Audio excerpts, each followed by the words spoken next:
স্বপ্ন ছিল ইউরোপে যাওয়ার, পরিবারের মুখে হাসি ফুটানোর। কিন্তু সেই স্বপ্নই আজ পরিণত হয়েছে এক নির্মম দুঃস্বপ্নে। লিবিয়া থেকে সাগরপথে গ্রিসে যাওয়ার সময় মধ্য সাগরের বুকেই ঝরে গেল একের পর এক প্রাণ। মারা গেছেন অন্তত 18 জন, তাদের মধ্যে 10 জনই সুনামগঞ্জের সন্তান। তাদের অপরাধ কি ছিল? শুধু একটু ভালো জীবনের আশা, কিন্তু ভাগ্যের নির্মম পরিহাস। খাবার আর এক ফোঁটা বিশুদ্ধ পানির অভাবে এক এক করে নিভে গেছে জীবনের প্রদীপ। একজন জীবিত ফিরে আসা যুবক জানান, নৌকাটি পথ হারিয়ে ফেলে টানা 6 দিন ভেসেছিল সাগরে। না ছিল খাবার, না ছিল পানি। চোখের সামনে একে একে মারা যেতে দেখেছেন সাথীদের।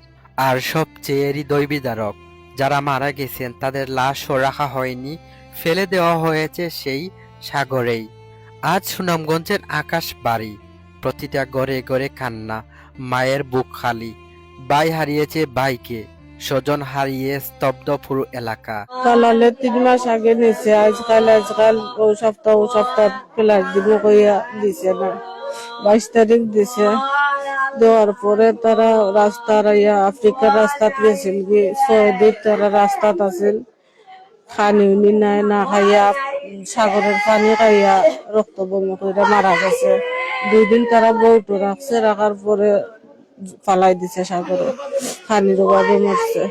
আজিজুল বলাল যেন তাই নি আমার বাচ্চারে নিশ্চয় নাকি নিবিয়া থেকে গেম দিবা গিরিশ নেওয়ার পরে ফয়েল কইছেন 1 সপ্তাহ পরে গেম দিবা কইয়া কের গেম দিছন না। পরে শালো গুনি তাইনে কয়রা গেম দিলাইবার ঈদ বাদে ইবার বাড়িত ফোন দিয়া কয়রা যে টেকা লাগবো, দাফে দাফে টেকা দিয়া 5 লাখ 8 লাখ 10 লাখ কইরা যে কেতিয়া গেম দিলাইবা।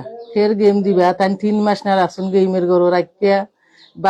বাড়ির জমিন জামা হলতা বেচছি আমরা, দিচ্ছি টাকা পয়সা, দাবে দাবে টাকা দিলাম। এরপরে গেম হইয়া গেম দিন না, তাই গেমের ঘর 3 মাস না রাখা ভাত দিছে না, চালন দিছেন না।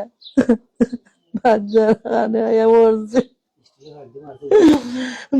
স্টিলের পাইপ দিয়ে ভরতে, ওদের আঞ্জা ভরে মারতো পোল্ট্রি তার আটু আছে ভাঙ্গা।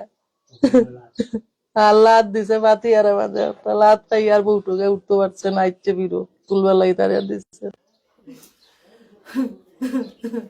মানে আজ আমার বাচ্চা রান্না দন্তন কোন থেকে আইনা দিব। স্থানীয়ভাবে পরিবার, প্রতিবেশী ও জনপ্রতিনিধিদের সঙ্গে কথা বলে এখন পর্যন্ত 10 জনের পরিচয় নিশ্চিত হওয়া গেছে।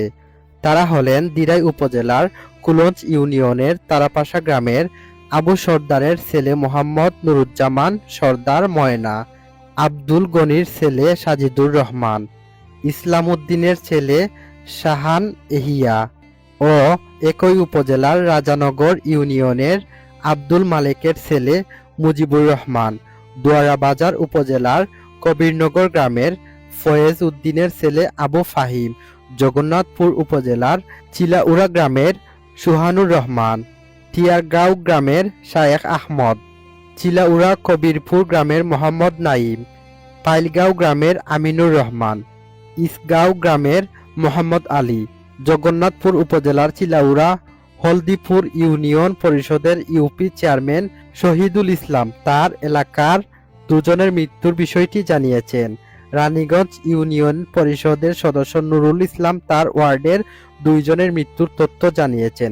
পাইলগাঁও গ্রামের মিজানুর রহমান জানিয়েছেন তার ভাই মারা গেছেন। দুয়ারাবাজার উপজেলার যুবদলের আহ্বায়ক জামাল উদ্দিন তার ভাগ্নে আবু ফাহিমের মৃত্যুর খবর নিশ্চিত করেছেন। প্রতিটি নামের পেছনে আছে একটি পরিবার, একটি স্বপ্ন, একটি অসমাপ্ত গল্প। এই মৃত্যু শুধু সংখ্যা নয়, এগুলো আমাদের সমাজের এক কঠিন বাস্তবতা। প্রশ্ন একটাই, আর কত স্বপ্ন ভাঙবে? আর কত স্বপ্ন ভাঙলে আমরা সচেতন হব? বিদেশ যাওয়ার আগে সচেতন হন, মানব পাচার থেকে সাবধান।